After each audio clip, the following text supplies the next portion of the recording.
exaltad al Rey de Gloria. Por un evangelio como al principio, por un Cristo como el de las Escrituras y por un discipulado en restauración. La Iglesia de Cristo Mahanaim presenta a su pastor Miguel Flores en el programa A la Luz de la Palabra. Nuestro propósito, colaborar con la preciosa labor de edificar el cuerpo de Cristo, llevándolo a perseverar en la doctrina de los apóstoles para que la palabra del Señor crezca y el número de los discípulos se multiplique. Y ahora con ustedes, A la Luz de la Palabra. Verso 23 del capítulo 9 dice, fue pues necesario que las figuras de las cosas celestiales fuesen purificadas así, pero las cosas celestiales mismas con mejores sacrificios que estos. Le voy a explicar un poquito ese verso que acabo de leer. Lo explica muy bien el contexto, los versos anteriores. Está hablando de cómo el tabernáculo y todo el sacerdocio y todo lo que servía en el culto a Dios, en el Antiguo Testamento, Antiguo Pacto, todo tenía que ser purificado con sangre. El mismo tabernáculo fue purificado con sangre, todo lo que, los utensilios, todo el mobiliario y aún las personas eran purificadas con sangre.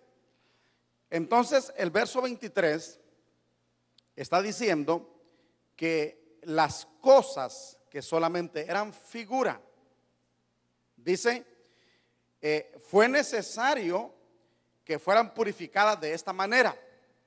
Es decir, con derramamiento de sangre. Por eso dice el verso 22, para que usted lo entienda mejor. Dice, y casi todo, dice, es purificado según la ley con sangre. Y sin derramamiento de sangre no se hace remisión.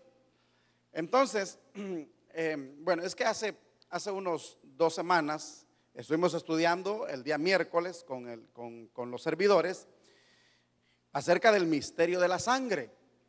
Y eso ha originado otros temas como el que quiero compartir ahora, porque la sangre es un misterio. En la sangre está la vida. La sangre es la vida del cuerpo.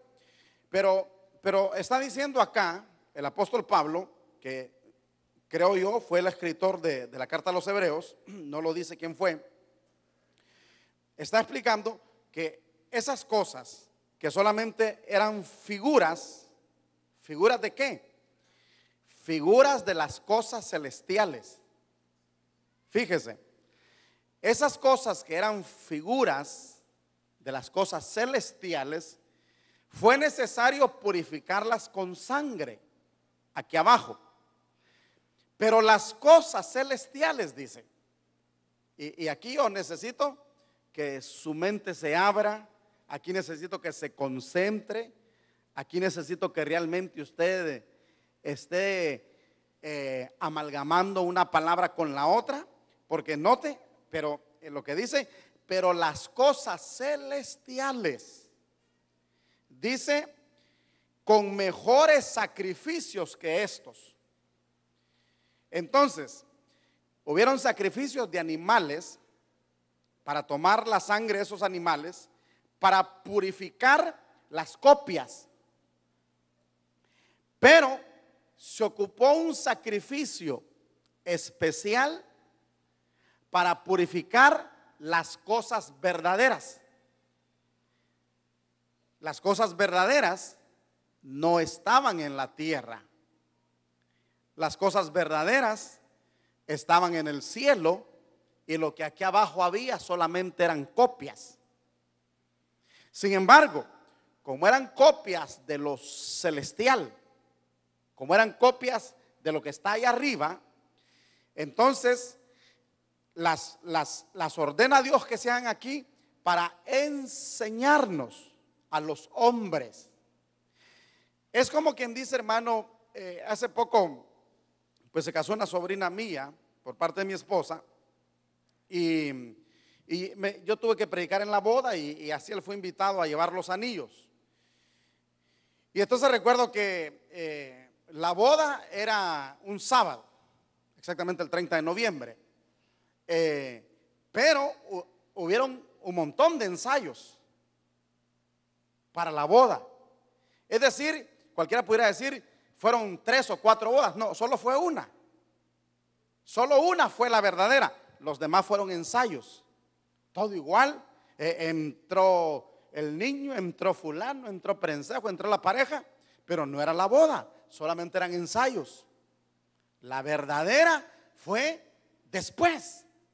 Muy bien, trato de explicarle esto así, porque todo eso que se hizo aquí abajo, esa construcción de un tabernáculo, ese sacrificar animales, ese utilizar la sangre para aplicarla sobre objetos, aplicarla sobre personas, aplicarla sobre el mismo tabernáculo, solamente eran ensayos.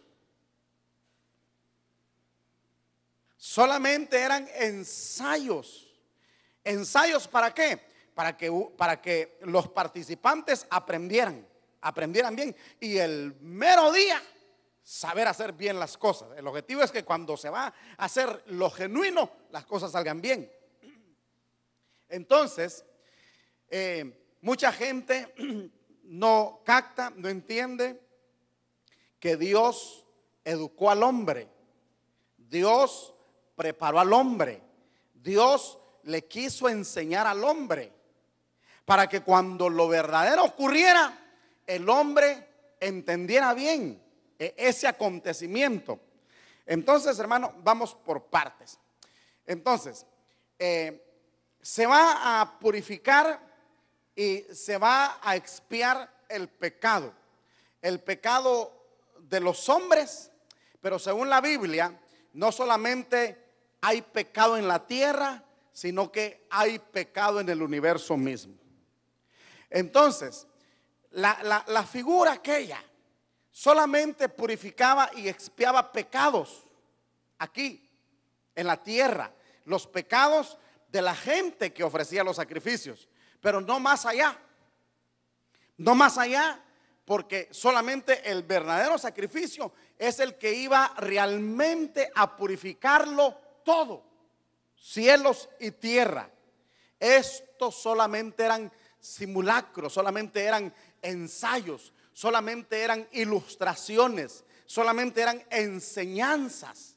Por esa razón, la sangre de los animales que se derramó en el Antiguo Testamento no borraba pecados, sino que solamente cubría pecados. Eso todos lo entendemos muy bien. Entonces, ¿por qué no borraba pecados? ¿Por qué solamente cubría? Porque todo eso lo estaba usando Dios para prepararnos para cuando sucediera el verdadero sacrificio. Entonces, esos animalitos ofrecieron su vida para poder expiar y poder cubrir pecados. Pero Cristo vino a ofrecer su propia vida, no para cubrir pecados, sino para borrarlos una vez y para siempre de la vida de aquellos que confiaran en ese sacrificio, como los que ofrecían animalitos confiaban en el sacrificio del animalito. Dele más fuerte el aplauso al Señor y un poquito de sonido afuera, poquito afuera. Bueno, entonces mire, vamos a irnos al capítulo 25 del libro del Éxodo para poder entender un poquito mejor estas cosas. Capítulo 25 del libro del Éxodo. Específicamente vámonos al verso 40. Mire, todo aquí estos pasajes, a partir del capítulo 24, verso 9, Moisés está en la montaña de Dios, allá en el monte con Dios, y ahí Dios está hablando con Moisés, y ahí Dios le está dando instrucciones a Moisés, y le está diciendo cómo van a ser las ofrendas que se van a ofrecer en el santuario. Le está diciendo cómo hacer el arca del testimonio. Le está diciendo cómo hacer la mesa de los panes, cómo hacer el candelero y cómo hacer el tabernáculo mismo en el capítulo 26. Se le dice cómo el velo, el altar, el atrio, todas las indicaciones se le están dando a Moisés.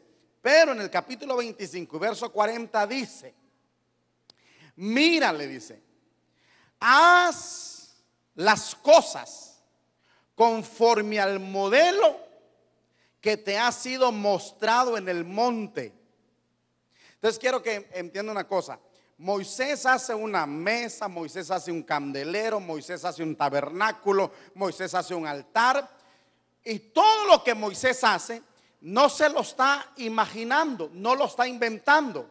Simple y sencillamente a él lo llevó Dios en el monte y le permitió Dios ver no una maqueta, sino que le permitió ver el verdadero templo en el cielo. Ahora, la pregunta sería: ¿por qué hay templo en el cielo? La pregunta sería: ¿por qué hay necesidad de un tabernáculo en el cielo? No sé si usted me capta la idea. ¿Por qué? En el cielo supuestamente no hay pecado, pero hay un templo, hay un tabernáculo en donde hay que oficiar, igual que en la tierra. Entonces la pregunta es: ¿por qué hay necesidad de un santuario en el cielo? En la tierra ya sabemos, hermano. En la tierra ya sabemos por qué se necesita un santuario. Pero la pregunta es: ¿por qué hay uno en el cielo? Y específicamente vamos a volver a Hebreos. Vamos a volver a Hebreos 9.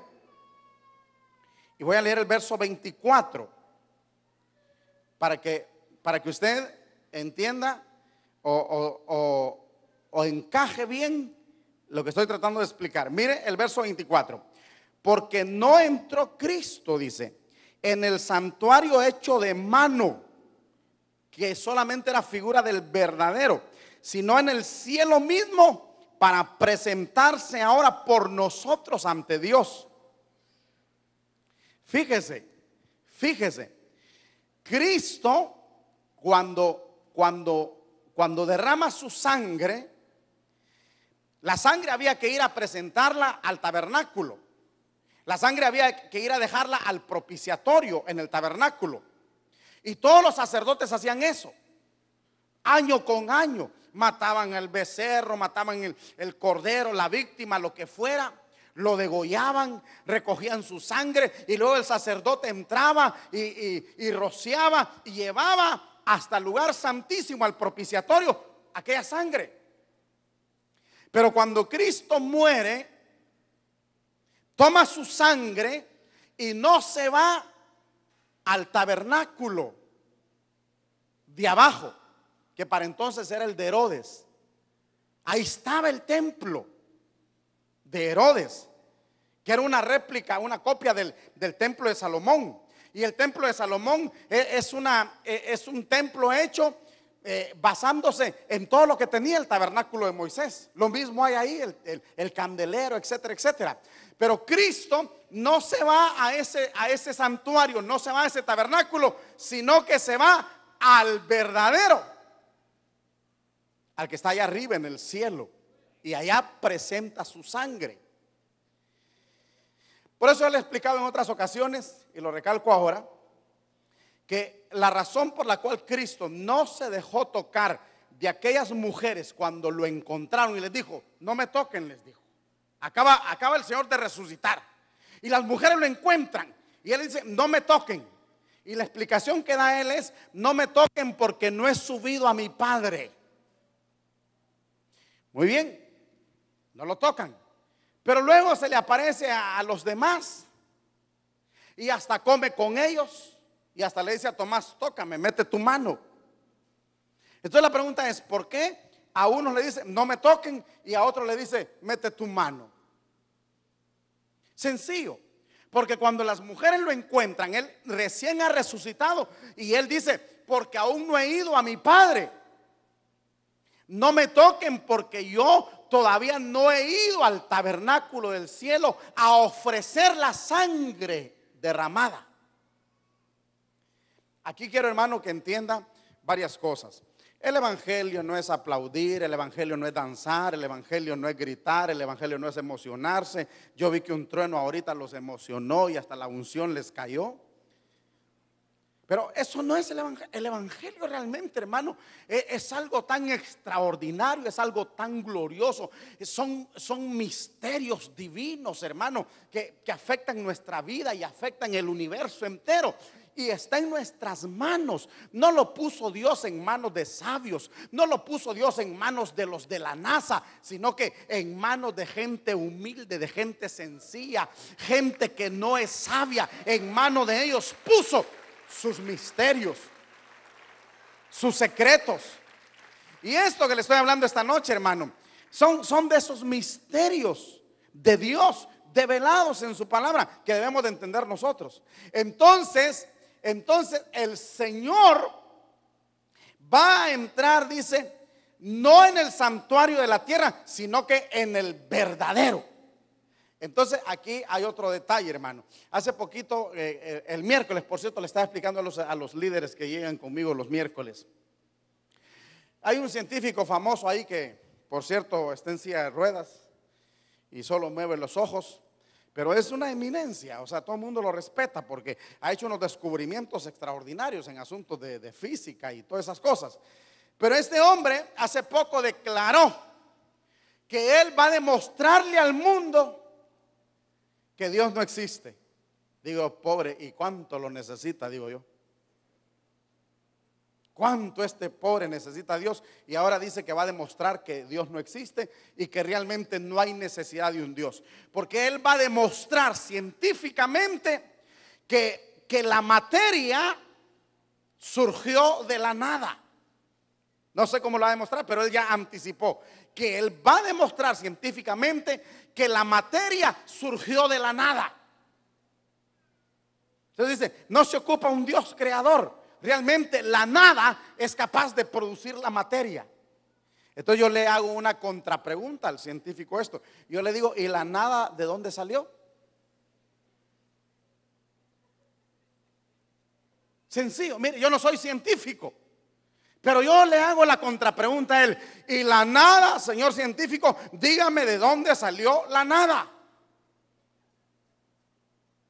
Porque si se ocupó la nada para hacer la materia, entonces explíqueme qué es la nada y de dónde surgió la nada. Porque lo que los científicos dicen es que ahí en el espacio infinito, de repente hubo una explosión llamada el Big Bang. Dicen que un minúsculo grano explotó y empezó a expandirse por el universo. Muy bien, entonces yo le digo, dígame ese espacio infinito, ¿de dónde salió? ¿Quién lo hizo? Y entonces ellos, fíjese, lo que están ellos queriendo demostrar es que de la nada la materia fue capaz de surgir. Ahora, hermano querido, la Biblia dice, y sin ser científicos, sí, yo no conozco la NASA, jamás he estado por ahí, pero sin ser científico, la Biblia dice que lo que se ve fue hecho de lo que no se ve.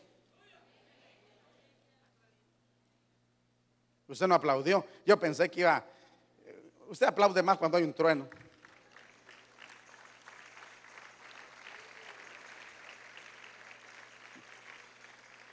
Hay que ir a decir a este señor, que no sé cómo se llama, que la Biblia dice que lo que se ve fue hecho de lo que no se ve. Así que aquí donde no había nada, en algún lado sí había, solo que no se miraba. Y de eso que no se miraba, se hizo lo que ahora se ve. Y por eso yo digo, hermano, que aunque usted ve esto muy real, yo le digo que lo que no se ve es más real que lo que se ve. Alabado sea el nombre del Señor. Estos son secretos, estos son misterios. Esto es, hermano, el misterio divino. Así que, aunque no se miraba nada, pero en algún lado sí había algo que aunque no se veía, existía. Y que de eso que no se veía, se tomó modelo para hacer lo que ahora se ve. Y bien claro dice la Biblia, lo que es, ya fue.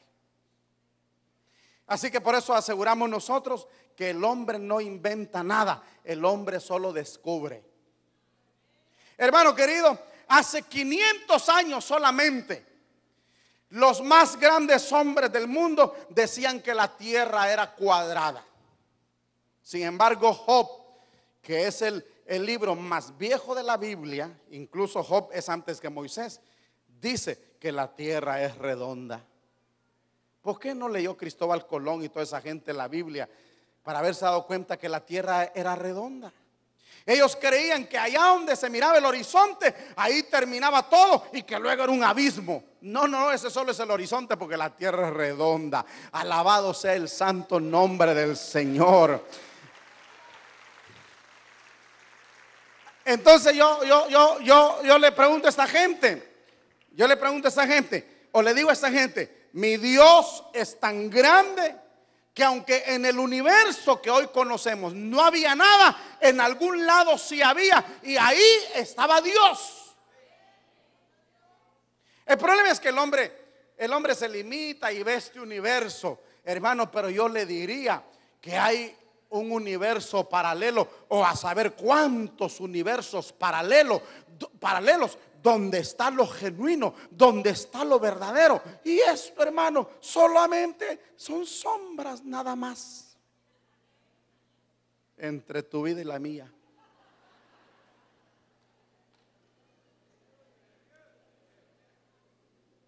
Por eso escrito está que estos cielos y esta tierra pasarán, pero lo genuino, eso permanecerá. Hermano querido, esto realmente, esto no es lo real, esto no es lo que Dios quiere para nosotros. Muchos están contentos aquí, muchos están alegres aquí, muchos han prosperado, etcétera, etcétera, están alegres aquí. Yo le digo, esto no es lo real, esto no es lo que Dios quiere para mí. Esta tierra pasará, esta tierra ya no va a seguir siendo reciclada por Dios, porque la ha reciclado. ¿Cuántas veces ha reciclado la tierra Dios? Pero ya no la va a reciclar más, la va a quemar, la va a destruir, la va a desaparecer. Pero no se preocupe, antes de incendiarla nos va a sacar a nosotros de aquí. Ahí se aplauda, porque si no se va a chicharrar acá.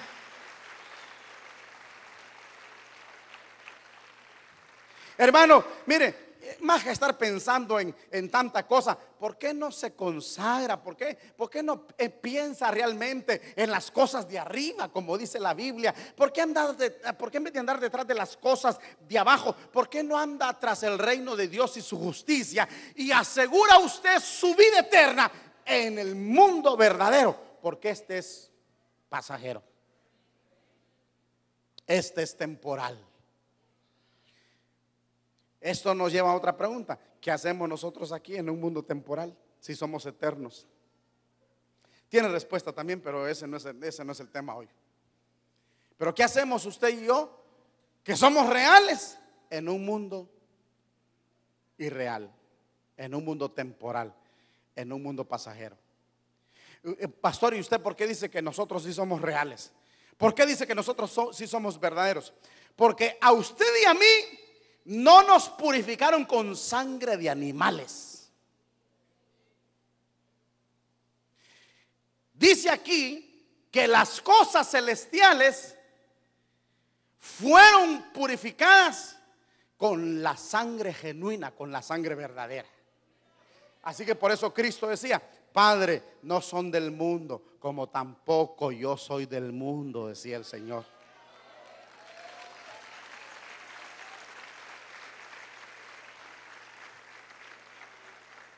Hermano, por favor, despierte, pégese una cachetada, haga algo, pero dése cuenta que usted no es de aquí. Por eso a usted no lo limpiaron con sangre de animales. A usted lo limpiaron con la sangre del Cordero, con la sangre genuina, con la sangre verdadera, con el sacrificio verdadero. A usted no le cubrieron sus pecados, a usted le borraron sus pecados. Por eso cuando el Padre me ve a mí, cuando el Padre lo ve a usted, lo ve sin pecado, porque Cristo le borró sus pecados. Y aunque el diablo me acuse, y aunque yo mismo me acuse, de todas maneras cuando el Padre me ve sin pecado. Qué sacrificio el de Cristo, hermano. Por eso se llama el sacrificio perfecto. Por eso yo le llamo a este mensaje el verdadero sacrificio. Porque los otros no eran verdaderos. Aunque sí eran verdaderos, pero no era el verdadero. Ahí lo dejé peor a usted, ¿verdad? Sí eran válidos, pero no eran el sacrificio verdadero. Entonces, las cosas celestiales ocuparon la sangre verdadera. Y usted y yo, por eso yo siempre digo, ¿quiénes somos nosotros, hermano? Mire, usted y yo que nos menospreciamos, que nos desvaloramos, que nos minimizamos, ¿quiénes somos realmente? Que nos limpiaron con la sangre genuina, con la sangre verdadera. Y nuestra redención, aunque el sacrificio fue aquí en la tierra, el pago, el rescate, no se pagó aquí, sino que se llevó al cielo. Oyó, por eso vuelva. Mire, hermano, leer Hebreos, no todo el mundo puede entender lo que Hebreos habla. Pablo aquí, hermano, se descosió con los misterios de Dios. Entonces, verso 24, porque no entró Cristo en el santuario hecho de mano, que solamente dice era una figura del verdadero, sino en el cielo mismo, para presentarse ahora por nosotros ante Dios, y no para ofrecerse muchas veces como entra el sumo sacerdote en el lugar santísimo cada año con sangre ajena. Oiga, con sangre ajena. El sacerdote entraba con sangre ajena. No era su sangre, era la sangre del animalito que acababa de matar. Pero Jesús, el verdadero sacerdote, el verdadero sumo sacerdote, no entró con sangre ajena, entró con su propia sangre. Alabado sea el nombre del Señor. Mire, hermano, yo leo, veo, me meto a internet, investigo, escudriño, inquiero, etcétera, etcétera. Y veo yo que mucha gente dice, algunos aseguran que el arca del pacto, que desapareció desde que Nabucodonosor entró a Jerusalén y la arrasó y destruyó el templo, y desde entonces no se sabe dónde está el arca del pacto. Es más, todo desapareció. Pero algunos aseguran que el arca está por ahí. Mire, unos dicen que está en Etiopía. El arca que hizo Moisés, que contenía las tablas de la ley, las tablas que Dios le dio, estaban ahí. Un pedazo de maná del que descendía del cielo estaba ahí. Y la vara de Aarón que reverdeció, estaban ahí en el arca. Y usted sabe que en esa arca se manifestaba la presencia de Dios. Entonces unos dicen que esa arca está en Etiopía. ¿Por qué dicen que está en Etiopía? Porque dicen que Salomón tuvo un hijo con la reina de Saba. La reina de Saba venía de Etiopía. Y dicen que Salomón tuvo un hijo. Dicen las malas lenguas, porque aquí no dice, que tuvo un hijo con esa reina, y que antes de que sucediera lo que sucedió, dicen que Salomón le dio el arca. Pero eso, hermano, eso, el que lee la Biblia sabe que eso no, cero al cociente, eso no contiene. Pero así dicen, son las historias que hay, son las versiones que hay. Así que dicen que el arca está en una iglesia en Etiopía. Sin embargo, la Biblia dice, hermano, la Biblia dice tajantemente que esa arca desapareció y que dice que un día tendremos la verdadera arca, la verdadera presencia, que nadie preguntará por la otra, dice. Así dice la Biblia. Bueno, pero mucha gente está preocupada por esa arca. Y entonces otros dicen que el arca está debajo del monte en donde Cristo fue sacrificado. Y algunos aseguran que la sangre que Cristo derramó a tierra, dicen que se fue por una hendidura y cayó ahí en el arca. Hay quien asegura que vio el arca. Métase en internet, hermano, hay tantos videos. Pero por favor, conozca la Biblia, porque si no va a terminar usted creyendo a saber cuántas cosas que ahí se dice. Por eso hay alguien que asegura que entró ahí y que vio el arca y que está exactamente, dice, ahí, y que la sangre de Cristo cayó ahí. Hermano, tampoco esa versión no concuerda con la Biblia, porque la sangre de Cristo no cayó ahí. La sangre de Cristo fue recogida, hermano. ¿Cómo y por quién? Aquí misterios sin resolver. No, sí resueltos. La Biblia nos deja ver qué pasó. Pero la sangre fue recogida. La sangre no cayó ahí. Y esa sangre fue llevada después al cielo mismo, al verdadero tabernáculo que le mostraron a Moisés. Y Moisés lo vio. Moisés tomó medidas. Y luego Moisés vino a hacer el tabernáculo aquí de acuerdo al que él había visto. Como le digo, ni siquiera fue una maqueta la que le mostraron. Le mostraron el verdadero tabernáculo. ¿Cuántos dan gloria a Dios? Muy bien. Están así, hermano, ese tabernáculo que todavía está allá arriba en el cielo. Y usted mira, ¿y usted cómo sabe, pastor? Ya fue allá. No, hombre, yo lo que hago es leer la Biblia.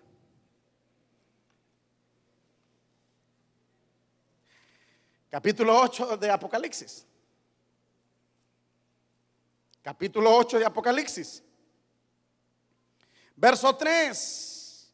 Otro ángel vino entonces y se paró ante el altar con un incensario de oro, y se le dio mucho incienso para añadirlo a las oraciones de todos los santos sobre el altar de oro que estaba delante del trono. Muy bien. Entonces mire, ahí se ve un altar de oro, se ve un incensario. ¿Dónde está eso? En el tabernáculo del cielo. En el tabernáculo del cielo. Ahora, hermano, ¿por qué esa sangre no se ministró aquí, sino que allá? Colosenses 1:20 nos va a servir un poco. Colosenses 1:20 nos va a servir un poco para esto. ¿Lo tiene? Dice el verso 20: y por medio de él, es decir, de Cristo, reconciliar consigo todas las cosas, así las que están en la tierra como las que están en los cielos, haciendo la paz mediante la sangre de su cruz. Así que Cristo estaba muriendo no solo para reconciliar la tierra, sino los cielos. Entonces pregunta, ¿habían seres caídos en los cielos? Porque ¿qué sentido tiene que Él derrama sangre para reconciliar cielos y tierra si solo en la tierra es que se ocupa? ¿Qué piensa usted? ¿Por qué Él derrama sangre para reconciliar cielos y tierra? Muy bien, déjeme buscar algunos versículos, hermano, que es necesario que yo le muestre a usted. Déjeme ver si los anoté, porque estuve viendo, por ejemplo. Muy bien, por ejemplo, Job capítulo 4 verso 18. Vámonos a Job capítulo 4 verso 18. Fíjese que Job es antes de Moisés. La gente que no conoce las escrituras pues se sorprende porque Job está antes de los salmos, pero sin embargo Job es antes que Moisés, es antes que Abraham. Fíjese que Job es antes que Abraham, es antes que Moisés, y sin embargo Job ya sabía de cómo debía presentarse ante Dios. O ya conocía cosas que Moisés las dio en la ley. Pero miren lo que dice el verso 18 del capítulo 4 de Job. Dice: he aquí que Dios no confía ni en sus propios siervos, dice. Y notó, dice, necedad en sus ángeles. Otra versión dice: y encontró pecado en sus ángeles. Y dice el verso 19: cuanto más en los que habitan en casas de barro. Los que habitan en casas de barro somos nosotros. Está hablando a los hombres. Pero dice que en los cielos, dice que encontró en los ángeles pecado. Ahora, eso usted tal vez no le extraña mucho, porque usted inmediatamente asocia cuando Luzbel contaminó la tercera parte de ángeles y los derribó y los botó. Pero entonces, hermano, encontramos ángeles caídos, eso lo tenemos bien claro. Pero existen otros seres, como por ejemplo la muerte. Mire, hermano, la muerte no es un estado. La muerte es un personaje, la muerte es una potestad. Por eso hoy se le está rindiendo culto a la Santa Muerte, como por ejemplo en México. Ya sabe usted que hay gente que ya se le está rindiendo culto a la muerte. ¿Por qué? Porque la muerte es un ser, la muerte es un personaje, no es un estado, sino un personaje. Y como dije hace poco en la reunión de los miércoles, la muerte es mayor que el mismo diablo. Y la muerte utilizó al diablo para meterse en la tierra, porque en la tierra no había muerte. Hermano querido, Adán no fue hecho para morir. Adán fue hecho para ser eterno. Hermano querido, usted no fue hecho para morir. La gente dice: de la muerte somos. Yo le digo: ¿será usted? Le digo yo. ¿Ha oído a la gente decir eso? Lo único que tenemos seguro aquí, dicen, es la muerte. Yo le digo: tal vez usted, yo no. Yo lo que tengo seguro es la vida. Porque aunque muera, viviré. ¿O no lo dice así la Biblia? ¿Usted cree en la Biblia? Yo lo creo. De modo que el que cree en Cristo, hermano, no muere, sino que tiene la vida. Entonces, ya no repito usted esas cosas de la gente, porque yo a un cristiano se ha oído decir: de la muerte somos. Yo le digo: será usted, pero yo no. Aleluya. Yo tengo asegurada mi vida, hermano. Desde el día que creí en Jesús y desde el día que acepté ese sacrificio como mío, desde ese día yo tengo asegurada la vida eterna. ¿Cuántos tienen asegurada la vida eterna? Muy bien, así que a la muerte dígale adiós, dígale. O al diablo, no sé cómo quiera decirle, pero dígale fúchila a la muerte. Ahora, si la muerte es un ser malo, un ser dañino, un ser perjudicial, ¿de dónde salió? ¿De dónde salió? Porque de la mano de Dios no sale nada malo. El diablo no lo hizo Dios. Dios hizo un querubín. Hermano, Dios hizo un ser tan bello. Dios hizo que la Biblia le llama el sello de la perfección. Era ese querubín. Era tan bello, hermano, que se parecía mucho a Dios. No era como Dios, pero se parecía mucho a Dios. Dice que era un querubín. Da a entender, hermano, que era un ser luminoso, ese querubín. Era un ser luminoso. Por eso, hermano, cuando hablan de extraterrestres y todo ahí, la gente, usted ve que hablan de seres de luz y que no sé qué, y que les sale luz por los ojos. Ay, hermano, esta gente lo único es que tiene vislumbres de cosas reales, pero no lo entienden. Pero el querubín era un querubín, era como un ser luminoso, era un ser de luz. Y usted sabe que Dios es luz. Dios es luz inmarcesible.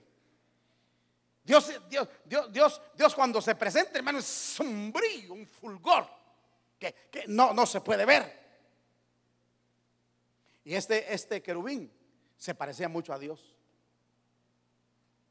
Sin embargo, él eligió hacerse diablo.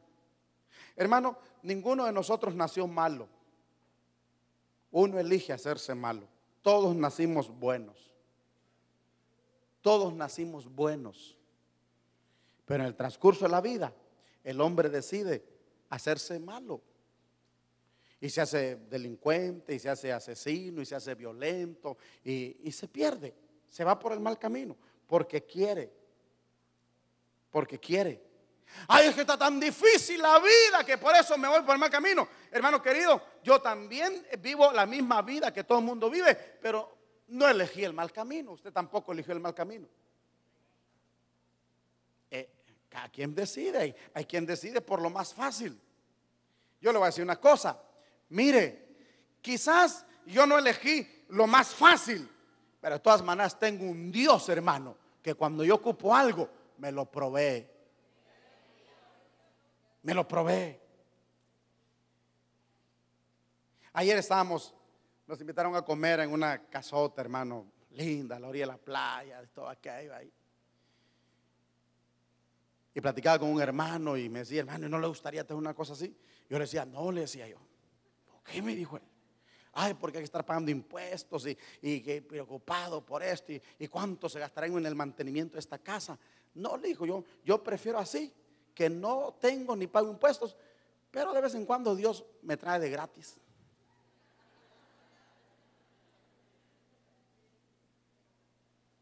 Aleluya. Yo le decía al hermano, yo prefiero ser como Cristo. No tenía nada, no tenía ni dónde recostar su cabeza, pero le sobraban las casas, le sobraban las barcas, le sobraban los almuerzos, le sobraban las cenas, le sobraba todo. Y no tenía nada. Yo prefiero así, no tener nada, pero me sobra todo. Alabado sea el nombre del Señor.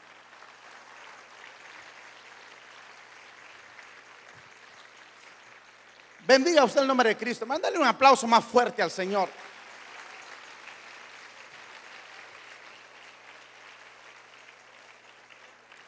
Entonces, mire, hermano, vayamos redondeando esto porque al final fíjese que de lo que le quería hablar no le hablé. Por eso mejor voy a volver a abrir Hebreos, porque usted siempre me desvía. Cuando me pongo a hablar doctrina siempre nos vamos por otro lado. Pero el verso 28, bueno, estamos leyendo el verso 25, ¿verdad? Y dice, y no para ofrecerse muchas veces como entra el sumo sacerdote en el lugar santísimo cada año con sangre ajena. De otra manera le hubiera sido necesario padecer muchas veces desde el principio del mundo, pero ahora en la consumación de los siglos se presentó una vez para siempre por el sacrificio de sí mismo para quitar de en medio el pecado. Y de la manera que está establecido para los hombres que mueran una vez y después de esto el juicio, así también Cristo fue ofrecido una sola vez para llevar los pecados de muchos y aparecerá por segunda vez sin relación con el pecado para salvar a los que le esperan. Realmente yo le quería hablar del arrebatamiento porque ese es el tema que tengo y ese es el pasaje que me interesaba. Él viene por segunda vez sin relación con el pecado para salvar a los que le esperan. Yo pregunto, ¿cuántos le están esperando todavía? ¿Cuántos le están esperando? Ay, no, pastor, yo estoy esperando un carro, yo estoy esperando una casa, yo estoy esperando un trabajo, yo estoy esperando un novio, yo estoy esperando una esposa. Pues yo estoy esperando al Señor. Aleluya. Si mientras espero al Señor me viene el carro, bienvenido. Si mientras espero al Señor me viene a la casa, bienvenida. Pero yo a quien espero es al Señor. Es al que pagó mi rescate. Es al que dio su sangre. Es al que se presentó una vez y para siempre. Misterio tan maravilloso, hermano. Todo lo que el Antiguo Testamento dice y muestra solamente era una flecha que decía: miren a Cristo, miren a Cristo, miren a Cristo. Él es el Cordero, Él es el que va a derramar su sangre, Él es el que va a salvar. Esto solamente son ensayos, esto solo es sombra, esto solo es figura. Él es el verdadero, Él es Dios. Ahora mire, hermano, voy a cerrar aquí con esto, porque ya no pude hablar muchas cosas, porque es bien difícil. Cuando yo me pongo a hablar doctrina, me es bien difícil concentrarme en una sola. Hay tanta cosa que hablar. Pero mire, allá sacrificio de animales, aquí sacrificio del sacerdote. Porque es muy fácil matar animalitos, pero es muy difícil que el sacerdote dijera: yo voy a dar mi vida. Este la dio. Porque este era tal sacerdote que decía: yo doy mi vida para volverla a tomar. A mí nadie me quita mi vida, sino que yo la doy y la voy a volver a tomar.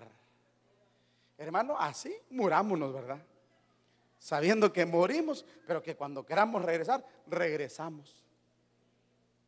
Y él dijo: yo doy mi vida, pero al tercer día resucitaré, decía él. Oh, qué lindo, hermano, qué maravilloso.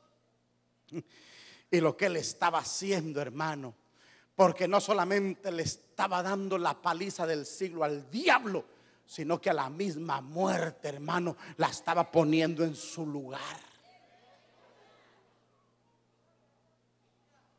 Porque la muerte, que para entonces tenía las llaves, le dijo: doña Muerte, vengo a quitarte las llaves. Y se las quitó. Y dijo: ya no tienes la potestad que tenías antes, porque por lo menos a los míos ya no los vas a matar. Ellos se van a ir hasta que yo me los quiera llevar. Por eso el verdadero Hijo de Dios no se va mientras no sea el Señor que se lo quiera llevar. Denle un aplauso fuerte al Dios del cielo, hermano.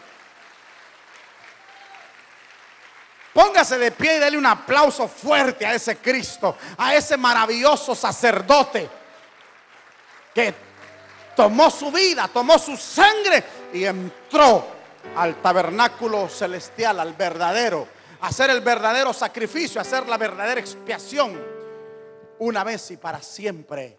Como Él era el verdadero, no necesitó hacerlo varias veces, bastó una sola vez. Lo voy a invitar a que levante su mano. Padre celestial, te damos gracias en el nombre de Jesús. Aquí estamos, Señor, esperándote.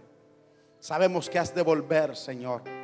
Sabemos que diste tu vida, sabemos que derramaste tu sangre, sabemos que entraste al tabernáculo del cielo, al que no fue hecho por mano de hombre, y ahí pusiste tu sangre, ahí pusiste el pago en el propiciatorio del cielo. Ahí tú aplacaste la ira de Dios, y ahí, Señor, nos hiciste estar en paz con el Padre. Y por eso ahora, reconciliados, tenemos paz para con Dios. Gracias, Señor, por todo eso. Y ahora estamos aquí esperándote, Señor. Levante su mano y dígale: estamos esperándote, Señor. Estamos esperándote, Señor. Estamos esperándote, Señor. Levante sus manos. Eso es. Eso es. Levante sus manos. Confiéselo y diga: tú volverás para rescatar a los que hemos creído. Sí, Señor. Solo levante sus manos.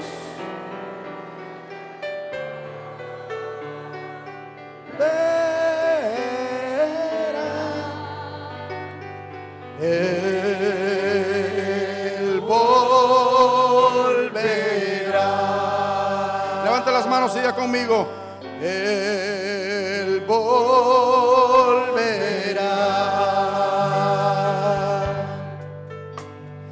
Él volverá.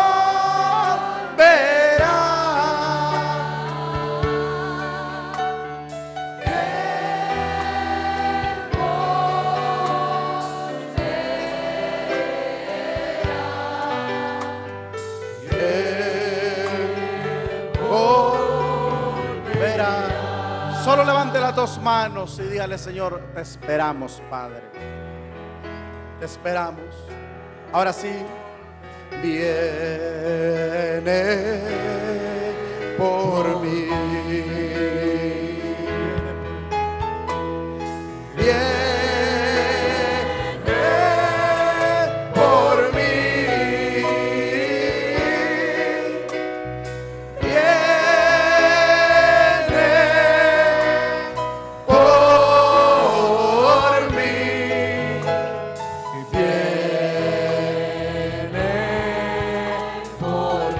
Diga conmigo: resucitó. Resucitó.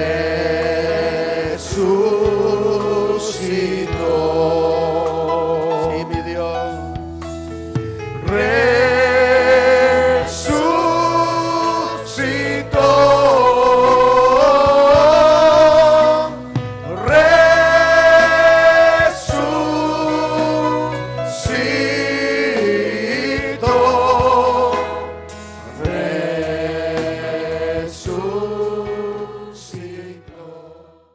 La Iglesia de Cristo Mahanaim presentó a su pastor Miguel Flores en el programa A la Luz de la Palabra. Estamos seguros que este mensaje ha sido de mucha bendición para tu vida. Si desea una copia del mismo en CD o DVD, puede solicitarla en la siguiente dirección: Iglesia Mahanaim Honduras, San Pedro Sula, segunda calle, segundo anillo de circunvalación. Esperamos contar con tu sintonía en el próximo programa. Mientras tanto, Santa Rey